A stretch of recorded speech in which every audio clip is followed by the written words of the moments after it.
Emil to you. Welcome to my takeout, my takes on all things considerable. I said all things considered, but it really is all things considerable because we consider big things here, big and small, really. But what a week, what a day! I was going to talk about just the uh, the first year and bring on Professor Daniel Phil Gonzalez. He'll be joining me in a second. But this morning, another shooting in Minneapolis. So we'll talk about that breaking news. We'll talk about what's going on with ICE and what the state of the nation really is as we consider 1 year after the first, the end of the first year of Trump's second term. But first, I got to tell you that the other big story of the day is this big storm. I'm trying to get on the leading edge of the storm, going from east to west. I'm in New York City. Tonight, I'm in this play called The Amanuensis. It's a staged reading. It's at the Eric Firestone Gallery at 40 Great Jones Street. And if you happen to be around, stop on by. It's a staged reading, so we're reading from scripts, but you'll hear the words of the playwright Ishmael Reed, the amanuensis. It's a story about the Song of the South and the Brer Rabbit story exposed, right? Because you know that Joel Chandler Harris, who wrote the Song of the South, was said by H.L. Mencken to be dictating or taking dictation from black slaves and then passing off the stories as his own. Joel Chandler Harris, white American, creator of Brer Rabbit. Well, those are slave stories. Ishmael's play, The Amanuensis, gets into that. Tonight, 7 o'clock, Eric Firestone Gallery, 40 Great Jones Street in New York. It's really East 3rd, but check it out. And I have a small part in that. And then I head back almost immediately, or the next morning, to back to the West Coast because I'm trying to beat the storm. The storm's coming in from west to east. I'm on the East Coast, and I do my show, Emil Amok, 69 Emil Amok, January 26th. That's on Monday at 8:30 p.m. And I should make it in time, but if you're anywhere in the country, you can watch it streamed live on playground-sf.org. Go there to get tickets. Tickets are free. The show is free with donation, and you can stream it live, or you can show up in person. And I hope you show up in person. But if you happen to be, I don't know, Hawaii, Europe, wherever, you can catch it here. And if you miss it on January 26th on the Monday at 8:30, you can see it on the 2nd. You see it on the 7th. And you have a couple days, actually, if you buy a ticket on the 26th, you have a couple days to access the video. I do it live, and it's about the stuff we're talking about. It's about year one into year two. We're now into year two. And how you feeling about it? I mean, I have to admit that when I got the news this morning, that another federal agent, an ICE officer, killed a person in Minneapolis. That's according to local and federal officials with knowledge of the episode, prompting new clashes in Minneapolis. This is reports from the New York Times, although I understand that there is some video that is being played and it's not good. How are you feeling about this? I think this is where we call on Professor Daniel Phil Gonzalez, my friend, Professor Emeritus, College of Ethnic Studies, Asian American Studies, San Francisco State University. Dan, we were just going to talk about the 1 year after, but I guess a new killing from federal agents. This how are you feeling now? Pretty bad. Yeah. Unfortunately, the kind of thing that we were talking about months ago, and my discussion about the possibilities, if there were a second Trump administration, my worst thoughts are coming true. And unfortunately, this is only the beginning of my worst thoughts, if you Yeah. can think about it that way. Yeah. Uh, there could easily be defensive violence against the intrusions being committed by ICE, the Border Patrol, and anybody else up there. The possible addition of military into this situation in Minnesota will worsen Oh yeah. the exercise of power. And I wish people would stop talking about just training, because this isn't only about training. This is Yeah. about culture. This is about troop mentality. Okay, and your statements off air were that this is becoming war. It is becoming war. It is not yet war. I think off air you said this is now war. You got to have true violent martial confrontation from the other side. That hasn't happened yet, and I Yeah. really pray that it does not. But there will be provocation. I Yeah. am, if we make comparisons with the '60s, you have to be safe. The reality Mhm. is that the oppression and suppression of what was being labeled radicalism at the time was described, the black community, essentially everybody were members of the Nation of Islam and therefore a threat, that everybody were members of organizations like the Black Panther Party. And so the whole of the Black American society was a threat, and that was used to mobilize the FBI, Mhm.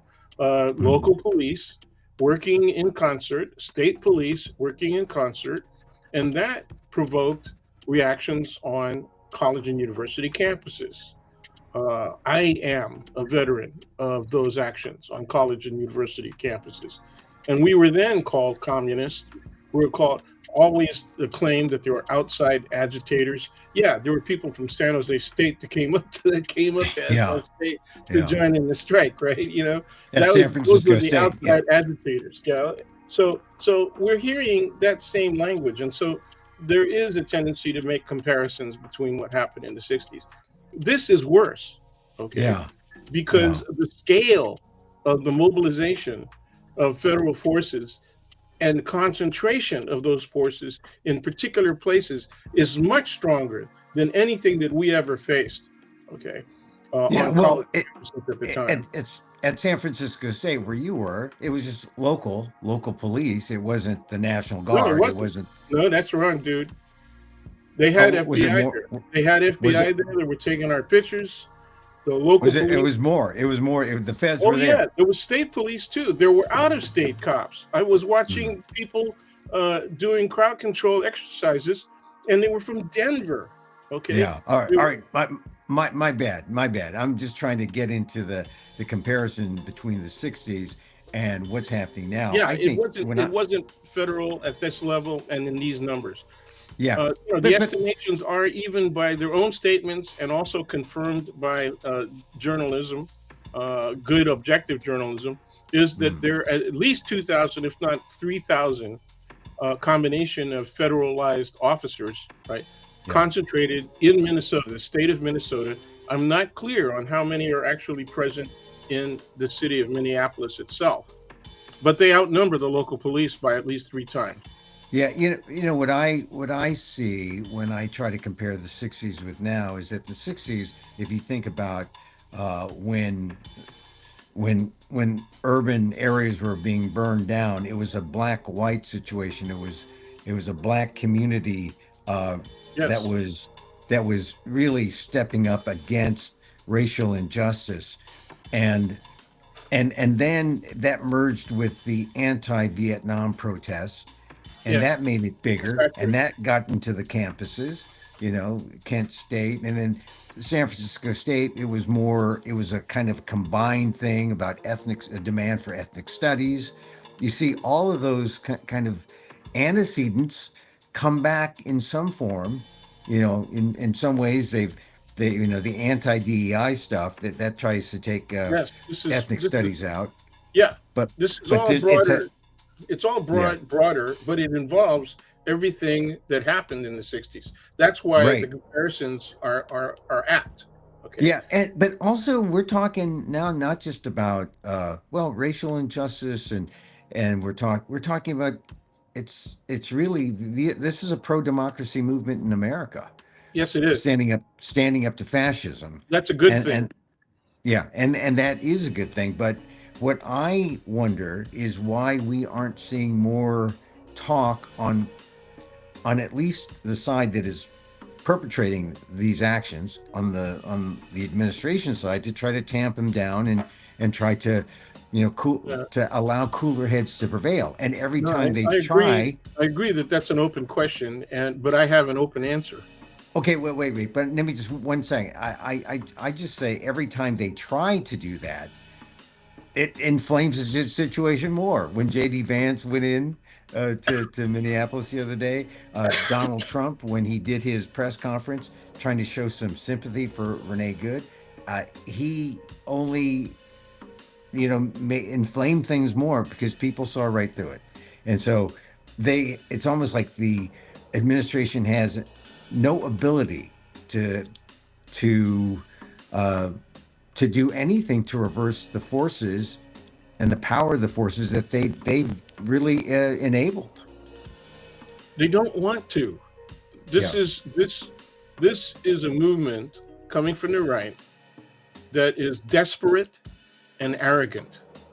It's based on the racial concept of white supremacy. Okay, it's based on the firm belief, a commitment to the notion that America was established by white people and that the society was intended to be enjoyed by white people, to be entirely governed by white people, and to be protected from intrusion by non-whites, okay, by white people. That's what fuels this movement. Okay. Well, and this is the thing. No one is saying it as bluntly and as clearly as you just did there, although the the hints are all there Um, in plain Stephen sight. Miller is saying it as bluntly and clearly as I did. Well, that's true, but I guess what I'm saying is the mainstream media isn't like putting it back out there saying that they're putting out his statements, and unless you interpret his statements to be Yeah, blunt that's right. and Well, okay. as So white then, how supremacists, about Elon Musk? How yeah, about Elon well, Musk? yeah, Elon He Musk comes right out statements, and he said, "What if yeah, we become the minority, we will be slaughtered." He just said that. right. Well, that was now that was a retweet, but it was never taken down, and something like 42 million people saw it, so and more. But a lot of people are seeing these videos of ICE's violent actions.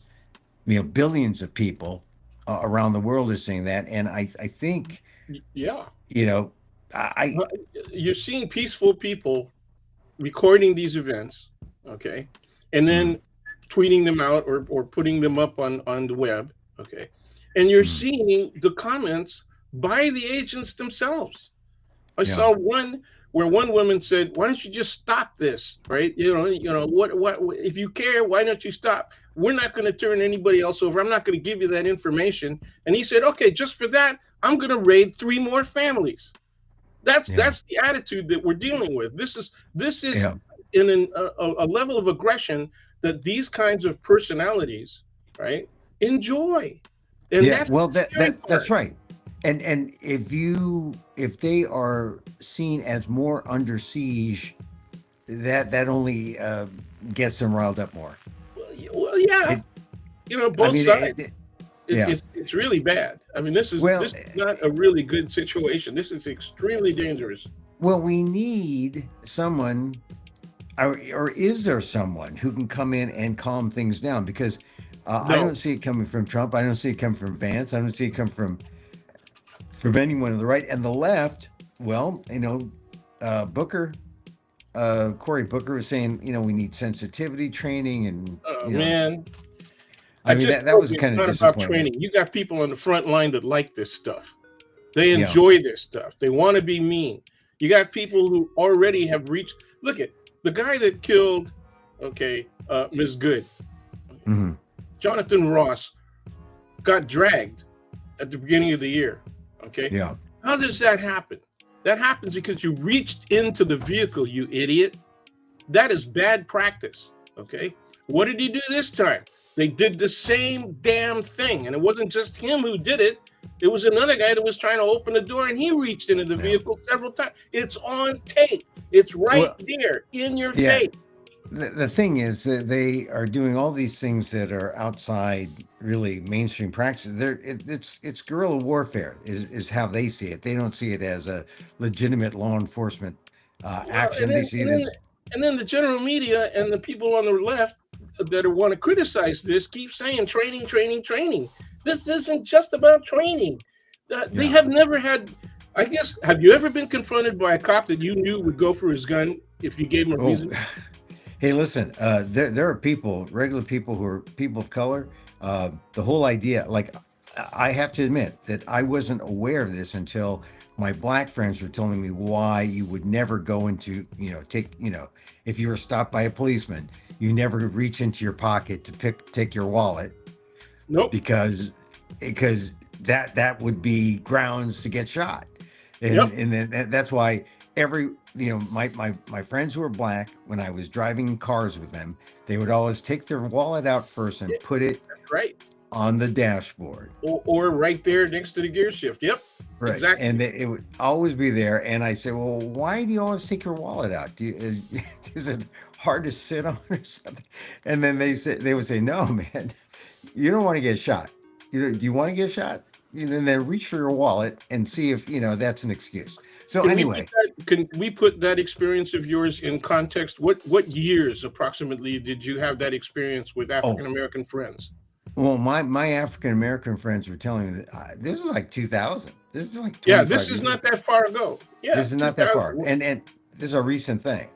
And so I'm saying that what we have now is we have a situation now that people of color have seen throughout the years, many from before the 60s, but you asked me several discussions ago, is this fascism? And I said there are several elements in American society that have been facing fascism, right, in their own particular social, political, and economic environment, okay, for their entire lives and for generations. That's true. It's always existed within this society. The question is scale, right? How many people are feeling that pressure? That's what's dangerous about this moment, because now it's white folks that are feeling that pressure, and they're seeing that all of us have become anonymous. We're just the enemy at this point, and that's what's moving us into a state of war. All we need is violence coming from the oppressed people, the suppressed people. Yeah, that's all we need, and we'll be entering a war-like circumstance. I really fear that possibility. I've mentioned that to you before off air. Yeah. Well, it doesn't help that ICE is enabled and feels more emboldened by you mentioned the term anonymity. When they're masked, they feel like they can do anything. Now, protesters, but they're treating us as though we're anonymous. Oh, and that anonymity now, that anonymity has now crossed the racial border. It's not just anonymous brown and black people anymore. It's just anonymous people, man. You know how broad that is? Try to understand the scale. That's crazy. It used to be, well, are they citizens or are they not citizens? Because that's, ostensibly who they were going after. They're going after the criminals. Right? Criminals. It used to be criminal non-citizens. Oh yeah, illegal. Criminal. Right. Yeah. Now it's now it's everyone. Now it's everyone. Now it's legal, and in terms of criminality, overstaying a visa is not necessarily criminal. It's against civil law. And if they're here seeking asylum, they have legal status.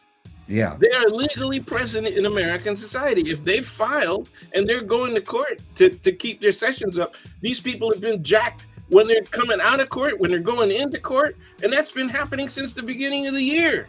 Yeah, well, let's see, but this is the thing that sometimes gets labeled as catch and release. They're not. If you came Oh in man, and you're if you know, you're the here only under, people that said that was Kavanaugh. That's a well, but that but no, but that's a grand. You know, that is a white boy.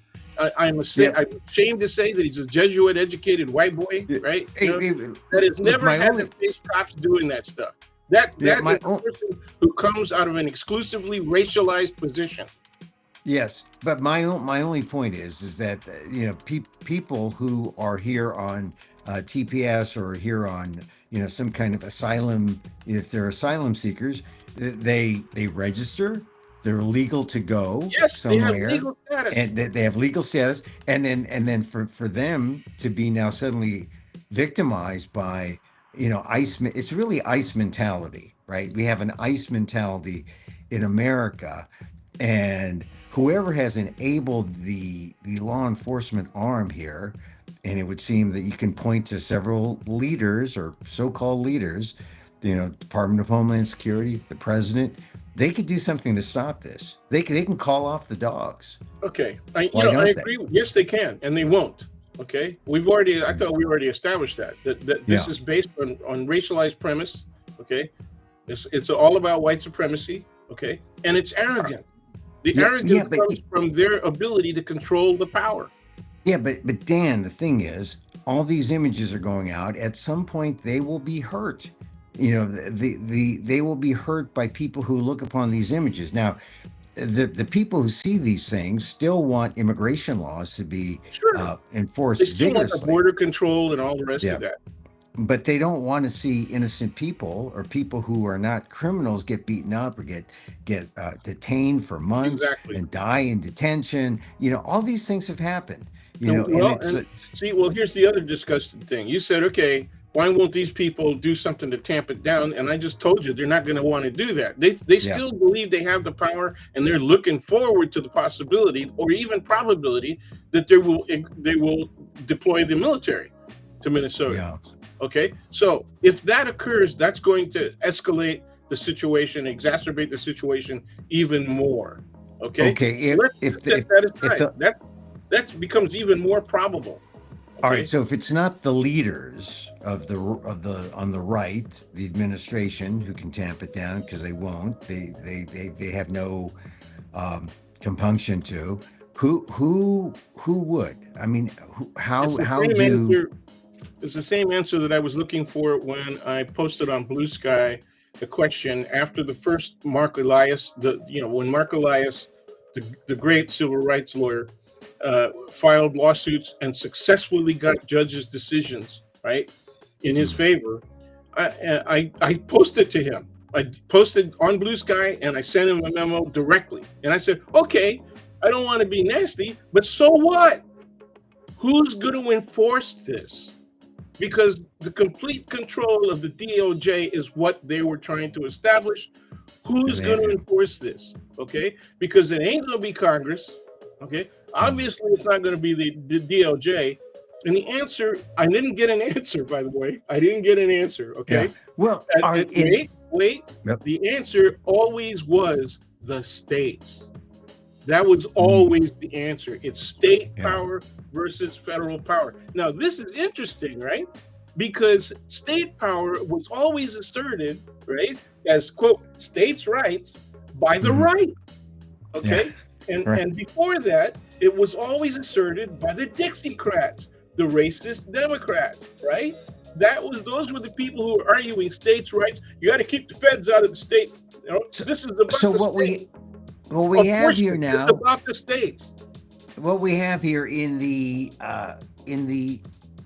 in keeping with my 69 idea, we have the 69 theory of Emil Amok. We have the total Why flipping is it of always about states' rights.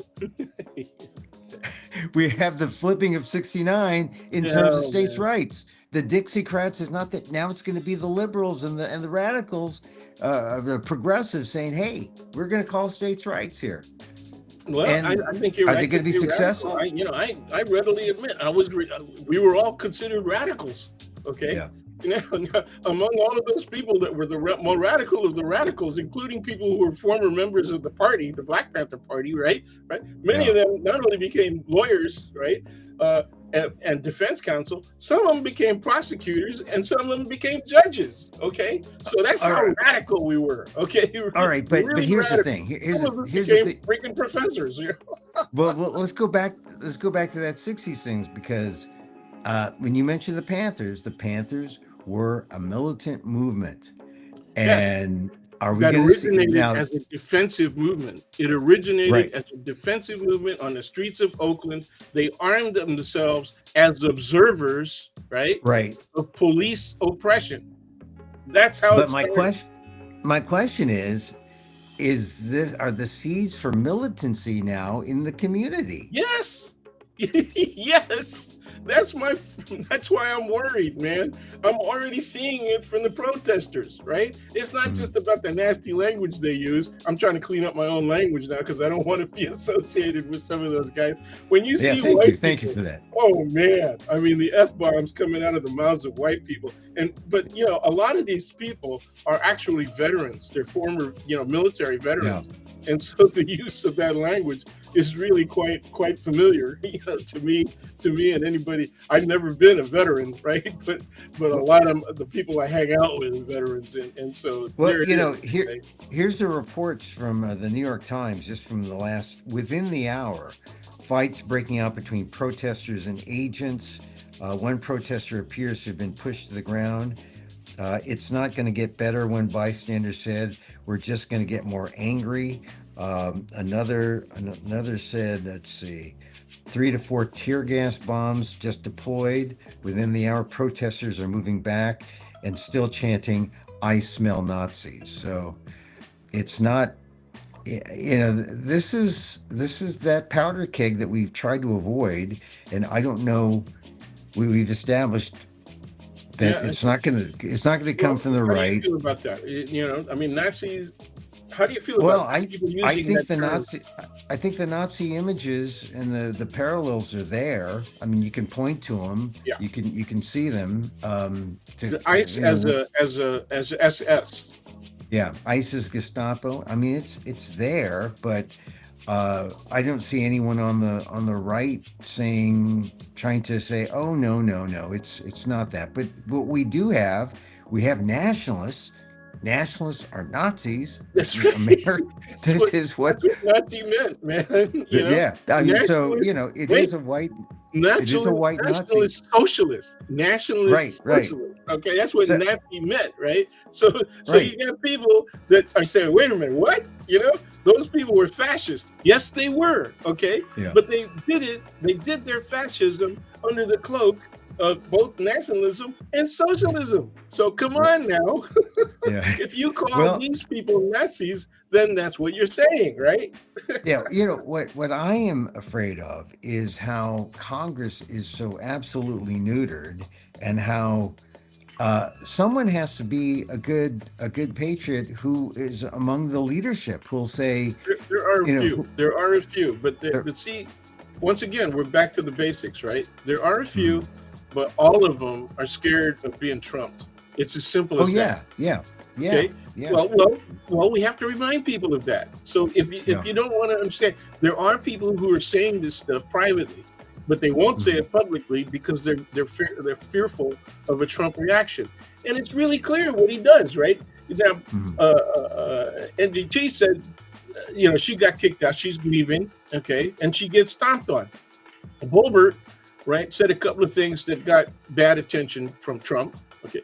And she's kind of, moderated her position, but then something happens again. Okay. It's particularly Mhm. the killing of Ms. Good. And she couldn't resist. She had to come out and be critical. Yeah. So she got stomped on again. So these people are really examples to everybody else in the Republican Party about what could happen to them. Okay. So the only thing that would satisfy Trump is the most extreme people. There's a dual effect, right? That the most extreme people that are pro-Trump are going to run for office. That's going to be good for Democrats. Okay. The Yeah. most extreme people, because they're not going to do well in that situation. The people who will probably do well would be people who moderate their positions and, if possible, right, trying to distance themselves, right, Hmm. from Trump specifically, from Vance specifically. How do you do that? How do you do that in a district, right, in an area that has been gerrymandered, right, in favor to be of exclusivity to Republicans? How do you do that? Okay, very difficult to try and manage. We lost you. I don't know if I'm being recorded. I can't see you anymore. Please come back. Where are you, dude? Hello. I'm up and woo, I'm not looking good. Okay. Yeah, there he is. Okay, you're back. Okay, So yeah, we miss I you. thought I lost you, but I think you Yeah, lost me. But okay, we anyway. yeah. So What, go back and like first after your first two sentences you got left off. You well, said, okay. So what we have is people who are fearful of being trumped. Okay, and mm, and that's just the baseline. Okay, when yeah, you move above that, then there's the question of what are you for, ideologically, and and the Republican Party has completely lost its way. There are only a few people who actually have conservative ideology. Everybody mm, else has lost their way. I mean, they yeah, say things like small government, right? Yeah. They say things like constitutionality. Well, go all the way back to the Tea Party and look at what they said about Obama. That's socialism, that's communism, right? We yeah. want to go back to the Constitution. So I asked them, this is right out front, my neighbors. I said, well, what part of the Constitution do you think has been disrupted? And what part of the Constitution do you think needs to be restored? Give me an amendment. So we're dealing with Well, a the lot First of Amendment, the Second yeah, Amendment. I said, okay, so free speech and guns, that's the limit of where you're going, right? yeah. Well, That's why you're going to fight for well, against well, Obama. Free speech and for, guns. forget about the Fourth Amendment too. Remember Well, that. I don't even know what the hell probable cause is, right? And forget about the 14th Fifth Amendment Amendment and due birthright. process. How about Fifth Amendment due process? How about Sixth Yeah, Amendment right to trial, right? yeah. Right? What Well, about all of that Seventh and Eighth is Amendment? 14th Amendment, right? Due process. yeah, right. Well, Equal look. protection. So Dan, what we're dealing with is an ignorant American citizenry. Well, You but know, see, it's ignorance. Ignorance. If you're being mild, right? But yeah. I'll go with that. Okay, ignorance and arrogance together. Those are two very bad things.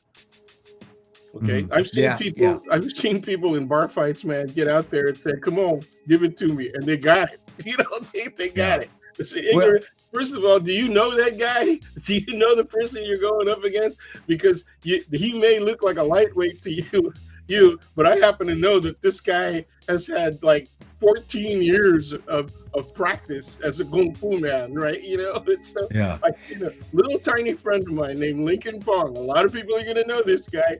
And I've been on the street where people threatened us when we're on our way to our favorite Vietnamese restaurant.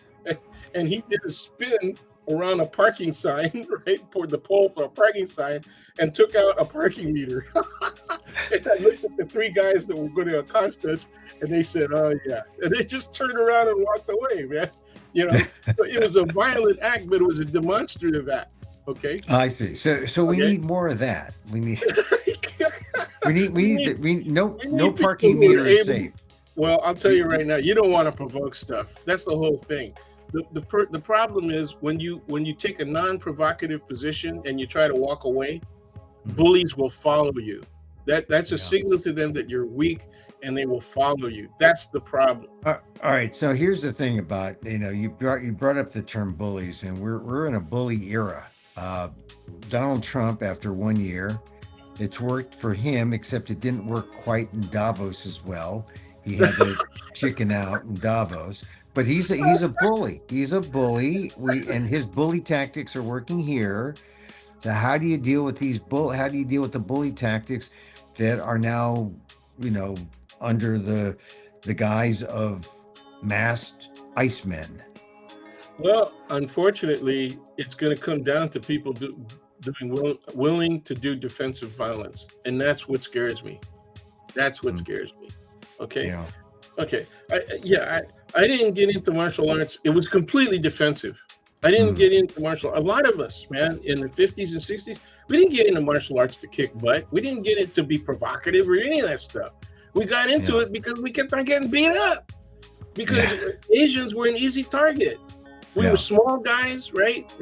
There were very few of us, relatively speaking. The reputation that we had was they can only fight when there's like 10 of them, right? That kind of stuff. And so we'd get provoked all the time, not only by white people, but by black people, sometimes by Latinos, right? Okay. This is, when people say, this is a really diverse city. Yeah, okay, so what? Do you understand the concept of gang? And so a lot of guys joined gangs. That was also defensive, okay? Because they were forced by both members of their own community that had formed gangs, as well as threats from outside of the community against them to join the gang out of defense, okay? So a lot of us did martial arts to be able to defend ourselves. Then it got abusive, because it started getting competitive.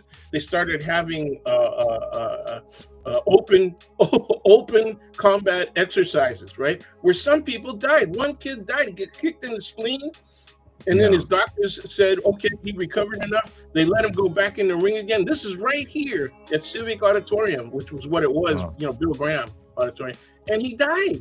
The dude died. Okay. Hey, how do we prevent the defensive posture from becoming offensive? Because you can't do it. There's just going to be something's going to happen. It'll either be a lone wolf action, okay? It could be snipers, okay? Or it could be organized. That's the worst. But before it gets to that stage, because here's the thing: on the one hand, a violent, tragic act should be able to stop everyone cold and say, let's assess, we're grown-ups here. There's got to be that who is on either side of the, ICE protesters, who has that force, or who has the force that they can try to, negotiate a kind of peace. Because now you said the states.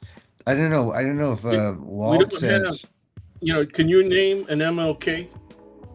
No, I can't name one who has that kind of power now. With that kind of status, right? You have people who have international status as bullies, but you don't have anyone that has international status, particularly in the American context, right? As a peacekeeper. There are some. They just don't have that national. We used to have that, we used to have a name or a person, a leader. But then we kill them. We kill them in arrogant, crazy displays of violence. We kill them. This is a great society, man. Yeah, and I guess the 5 years between the assassination of one Kennedy brother, bookended by the assassination of the other Kennedy brother, right? And in between, two black guys, right? Right?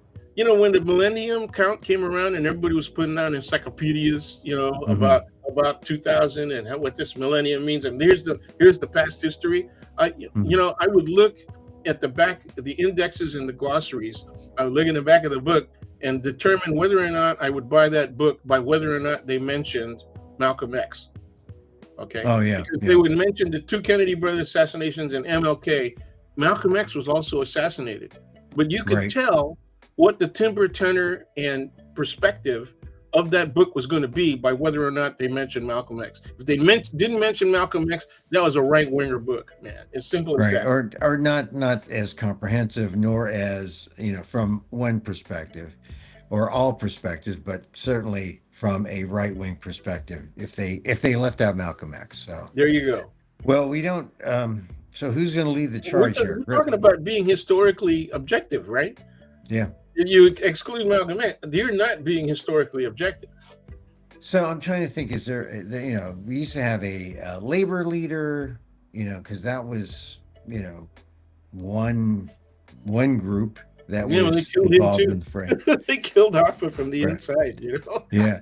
I mean, so I pray, maybe it's Pope Leo. He's literally the foundation of the UAW. Who's that? Jimmy the Hoffer. Oh, Jimmy Hoffer. Or how about this? How about Pope Leo? Oh, there you go. That's a good one. Leo. I mean, Pope Francis before him, and because Pope Leo. Yeah, be, and because he's of Pope, American. right? Because of Pope Chicago Leo's, guy. yeah, because of Pope Leo's stuff on Christmas, I'm sure that's why Trump responded by bombing Nigeria, on Christmas Day. I mean, people forget that, but he bombed Nigeria on Yeah, he Christmas did. Day, He and did. By and I was saying that wondering, it was about assaults on Christians, and the reality was just as many Muslims were being killed as yeah, Christians, right? So he yeah, wasn't looking at that. but the strange thing is, like, he couldn't let Pope Leo have the spotlight, on Christmas No, well, Day. yeah, So that's here, hey, I'm the strong guy. This is my world, and it was what's the I just difference thought between egomania and megalomania? megalomania is bigger Because because it's global and it's all yes, encompassing yes, and it's all the and because time. people support it. Oh, Because is that? people, so when That's somebody is right. egomaniacal, we can isolate the poor bastard or bastardette and say, hey, man, that person, I don't want to associate with them. This is in our personal lives. Okay. I see. Megalomania is like public, and Yes. people are And people support boosting it. him up. And they're still doing it. Yeah. 89% of the Republican Party still say, yeah, I'm critical of the guy, but now I'm still Republican. I'm still Well, supportive. well, this is why the 41% who are independents, who There we are go. That that's going hello, to be there's hello. got right there's got to be something coming from that. All right, so let's get back to this thing about all right. We got this guy shot today. To add to the list, we have violent ICE actions, Yep, we're still and looking for a name on this. we have this whole thing about it's fear. It's fear. They're building fear. Well, How but do they're we? getting anger. They're building Yeah, fear and they're getting anger. Okay. yeah. One of my favorite books from the early 70s was an anthology about politics and political behavior. And it was called Anger, Violence, and Rebellion or Revolution. Okay. And what it shows was frustration brings out anger. Okay. So does anger overcome fear? Yes, it does. Okay. And that's where we're going. I still Hmm. remember the authors' names: Nesvold, Feyerabend, and Gurr, Gurr. But it's just an excellent book, and it's very predictive of exactly what we're seeing now. This is the formation of what you're saying we got to watch out for, which is violent counteraction. Okay, and I Well, agree with that. I I hope it doesn't happen. I really I do. want to be the Remember the peacenik Weather here. Underground? Yeah. Oh yeah. Yeah. Remember the I want. SLA? Remember Symbionese Oh, that Liberation was Patty Army? Hearst. Yes. Patty What was Hearst. that? That was like 74, the early Yeah. 75 that all And that was going on. Okay. So just and in a matter of a few years, right? The Weather Underground started yeah. around 68 and then became very visible in 69, 70. Okay. And then of course you had that we talked about the Panthers earlier. Sure. And an offshoot racial militant groups. Like there was the Brown Panthers for a while. Well, the Brown Berets. Excuse me, the Brown Berets. That's right, Yeah. the Brown Berets. Once again, I So was there. yeah, well, I met, You got invited to parties, man. Yeah. in the '80s there were a few Brown Beret. I was covering a story in Dallas, and they had Brown Berets there. Oh, They it weren't, had changed. It had changed by then. yeah, they It was weren't no nearly longer. as, Yeah, it was no longer radically militant. They were still yeah, revolutionary in attitude yeah. and It, in ideology, but they were no longer radically militant. Look at the conversion of gangs in New York, right? oh yeah, Uh, they that's the way the Red Guard started here in San Francisco. They came out yeah, of the Waching, right? The yeah, WC yeah. on the street, and two twin brothers were among the leadership, the Hing brothers, and guess where they went to school? SI. Uh, no, They could, try college. San Francisco State. Yes, indeed. In fact, Well, we used to buy our red books. Because you yeah. weren't radical if you didn't have a copy of the red book. And The chairman. and we The used to buy chairman. our red books from China Books on 24th Street in the Mission.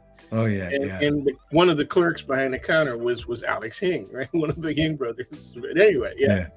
Well, what can we look for? I mean, look, the first year, I thought the first year of Trump, I when he went to Davos, well, that press conference that he gave, which I thought was like, this guy is not, you know, this was the unhinged Trump at that Non press compos conference. mentis. Non And compos mentis.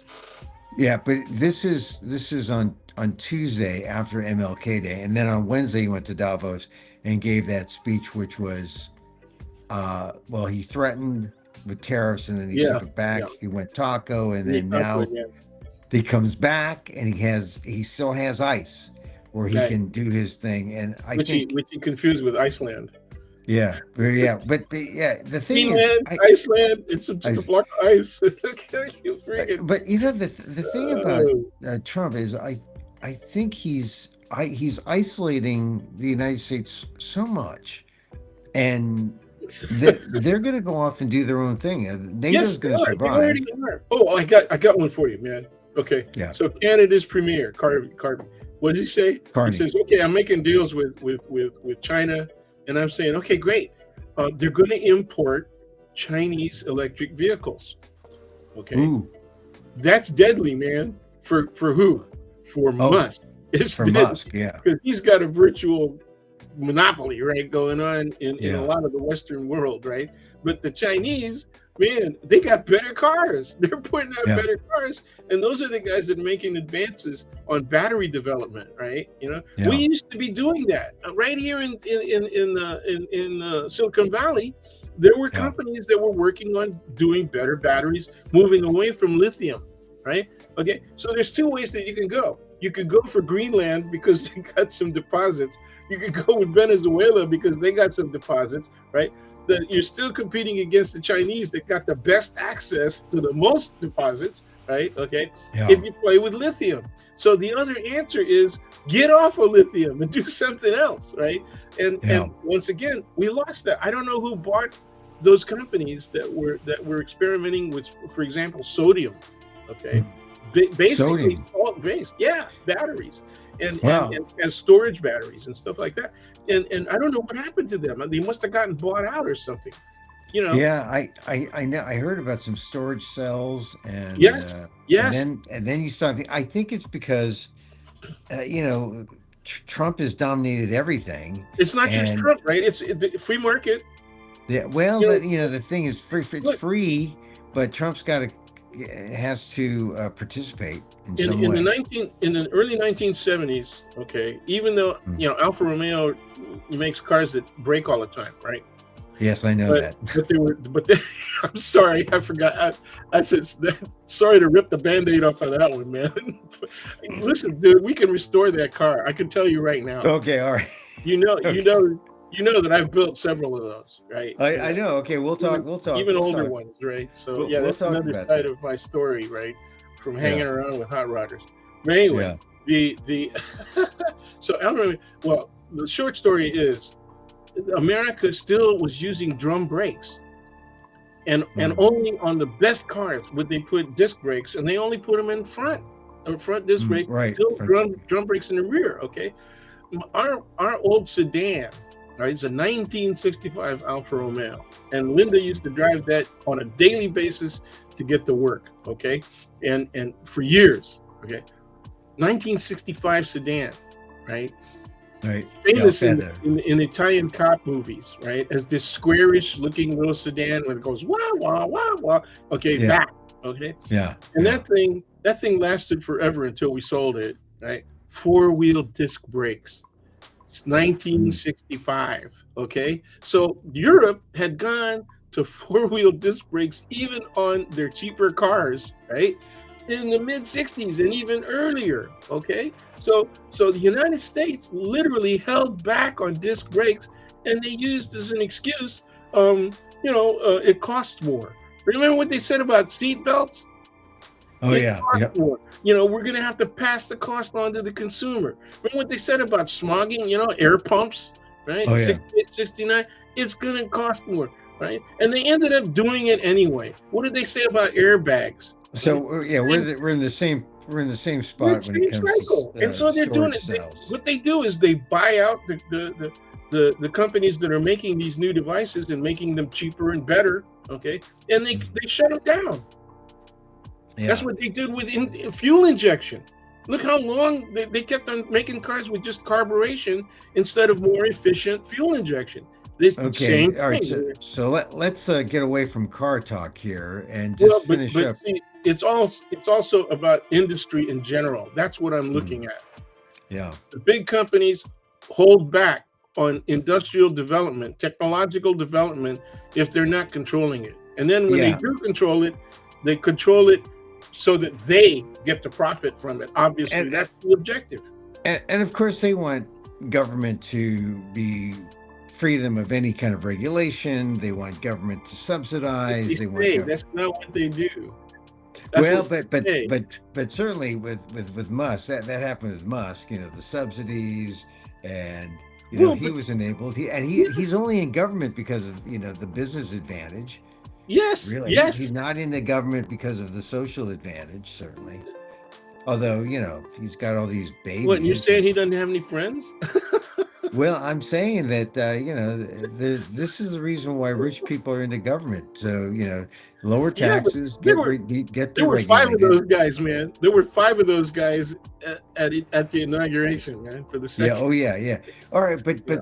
All right. Now, compare where we are now in our conversation where we were at the beginning, because I'm still concerned, and we're even on borderline depression about what's going to Oh yeah. happen with our country. Can you even have the kind of economy that we all hope for Oh yeah. when You can. we have You this can. sort of violent polarization happening in our society? I think you can tamp down the violence if you come up with decent policy. And so we were criticizing the right and saying that it's not going to come from the right, okay? Hmm. And I've given you some rationale for why it won't, okay?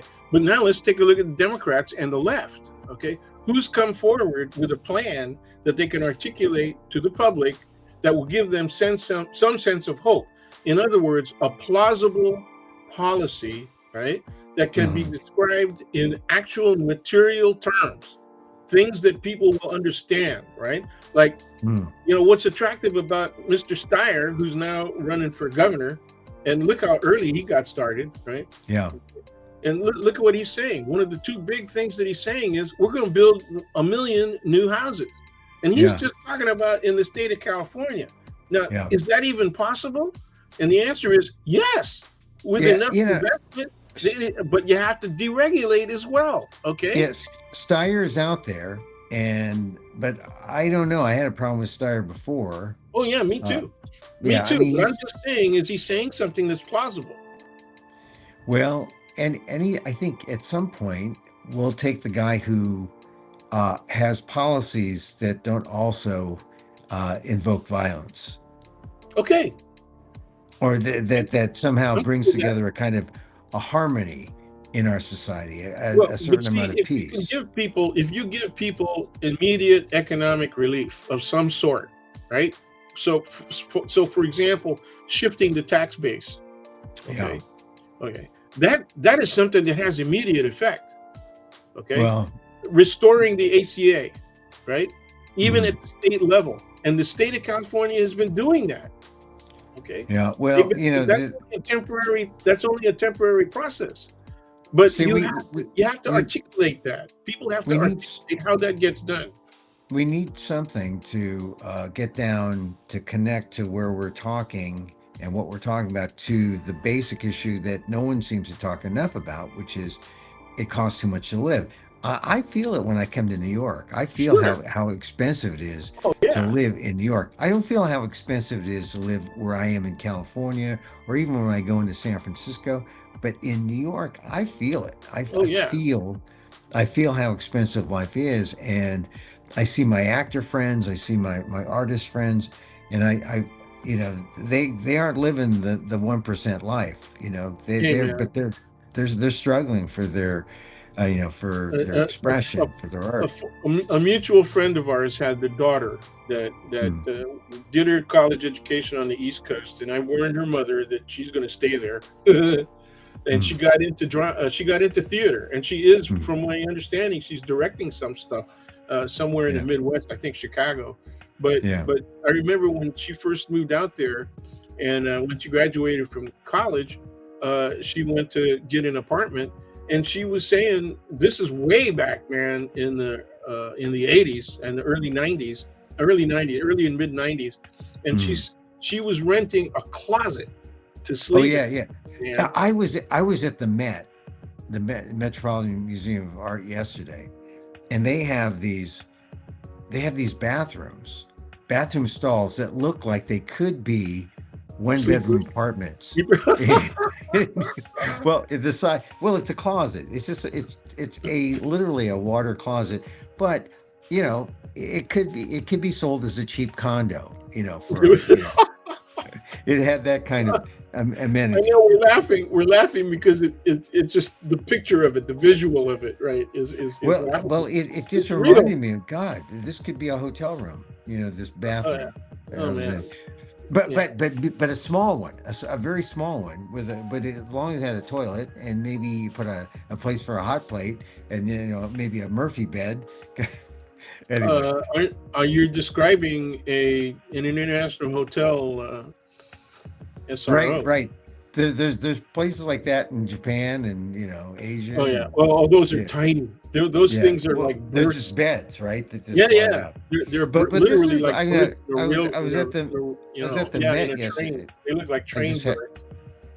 just had that Yeah. feeling. Anyway, moving on. Anyway, listen. Well, Dan, all right. So we're not we started out kind of depressed. We're not as depressed now. No, the hopefulness is that it has to come from the left. All of the good changes that have happened over the last 150 years, right, came from the left. Mhm.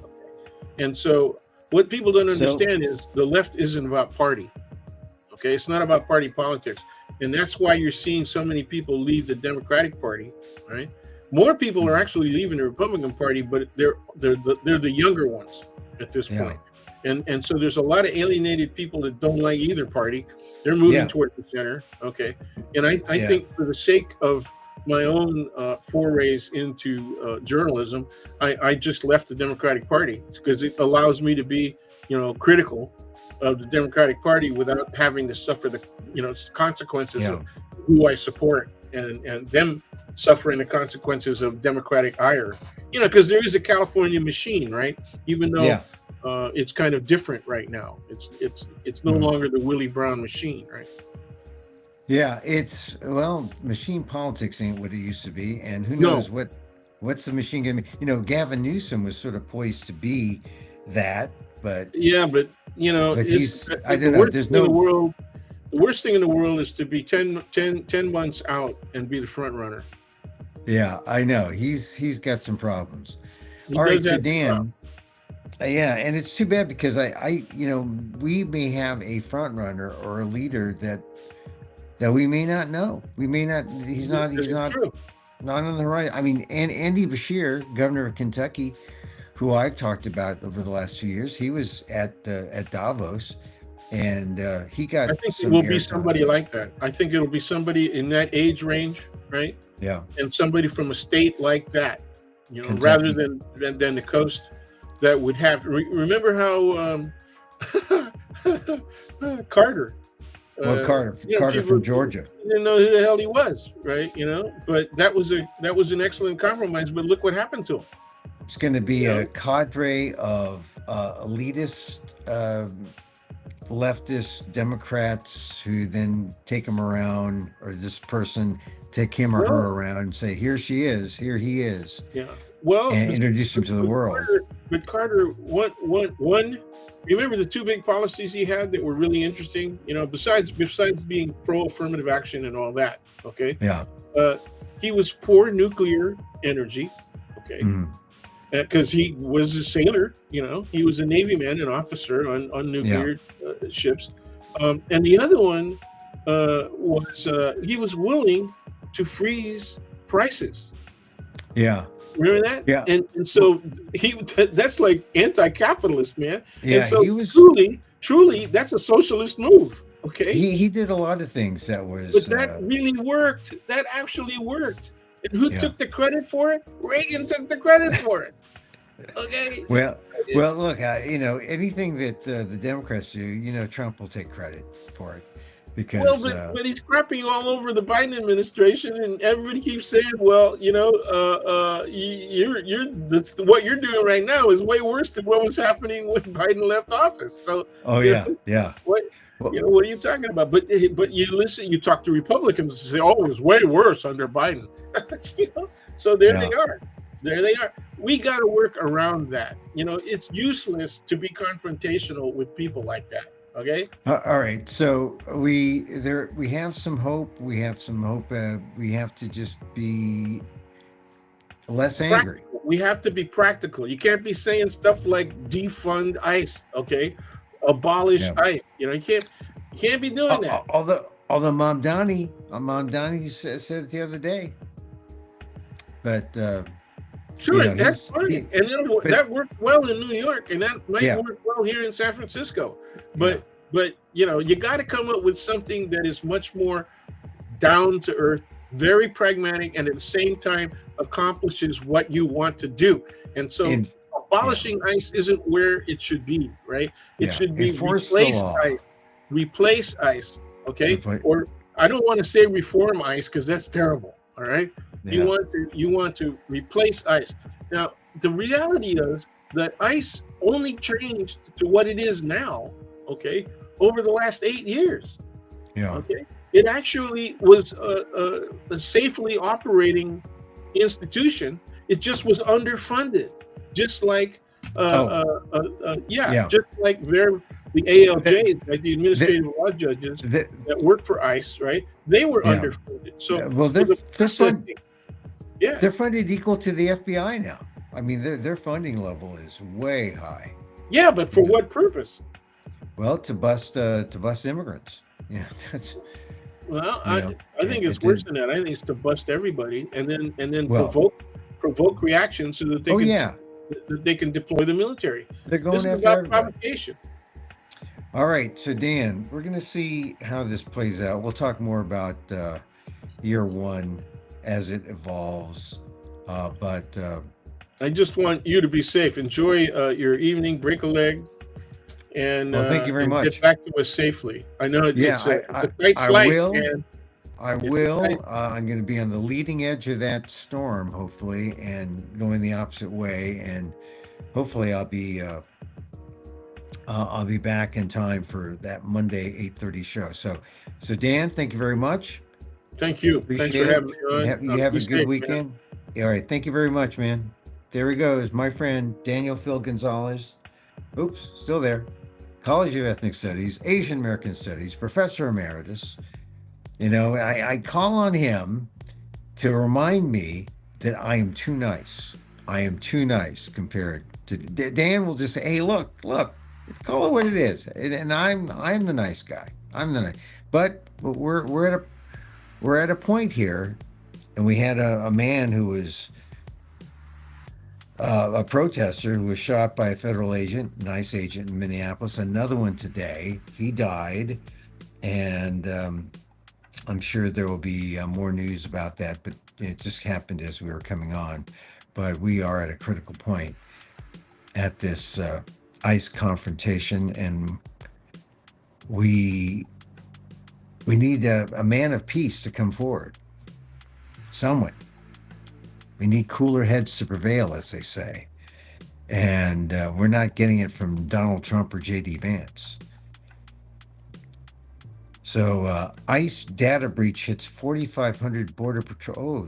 Oh, that's gonna mean stuff if there's a data breach. So I don't want to speculate what that's gonna happen, but the defensive forces are out there, and I don't know. We need to be practical. We need to be practical, as Dan says. Anyway, if you missed any or all a part of this show, go back, use your finger, rewind. I just want to talk about the show I'm doing here. It's called The Amanuensis by Ishmael Reed, a stage reading. One showing tonight, 7:30 or 7 o'clock at 40 Great Jones Street, the Eric Firestone Gallery. The Amanuensis. It's the song of the South. I mean, this is the thing about African American history, the Black narrative. It has been co-opted so many times, and now it's being shunted aside. We're not getting African American history because of this current administration. And what Ishmael is doing is telling the real story behind the Song of the South, how Joel Chandler Harris, a white author, tried to pass his work or the stories of slaves as his own. So it's an interesting telling of that. Ishmael Reed is a literary giant here in America, been writing 50, 60 years. The Amanuensis is his latest play. It's directed by Rome Neal, and I have a small part.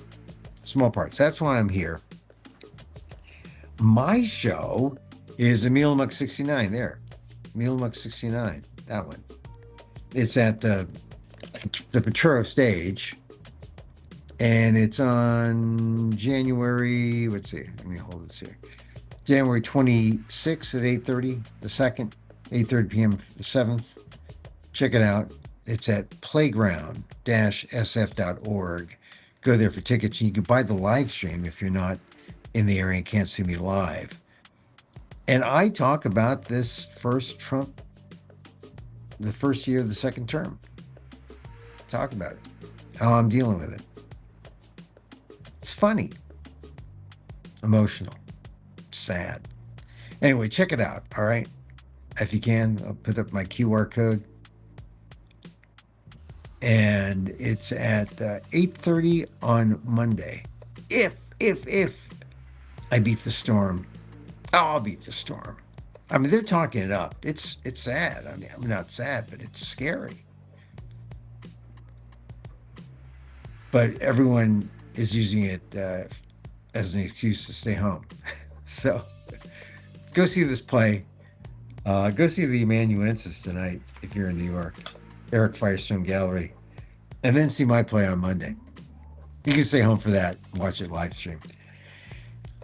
All right, that's it. You can tell I'm in there. Do you hear that? Yeah, lots of police, lots of sirens here. Anyway, we like to end with a little loving kindness. Sharon Salzberg, we like a little loving kindness. It just reminds us of the soft parts of ourselves and how we put that out there. And it makes a difference. And so, as I wish for me, I wish for you. May you be safe. May you be happy. May you be healthy. And may you live with ease. Emil Guillermo here. Till next time. Mahal Kita.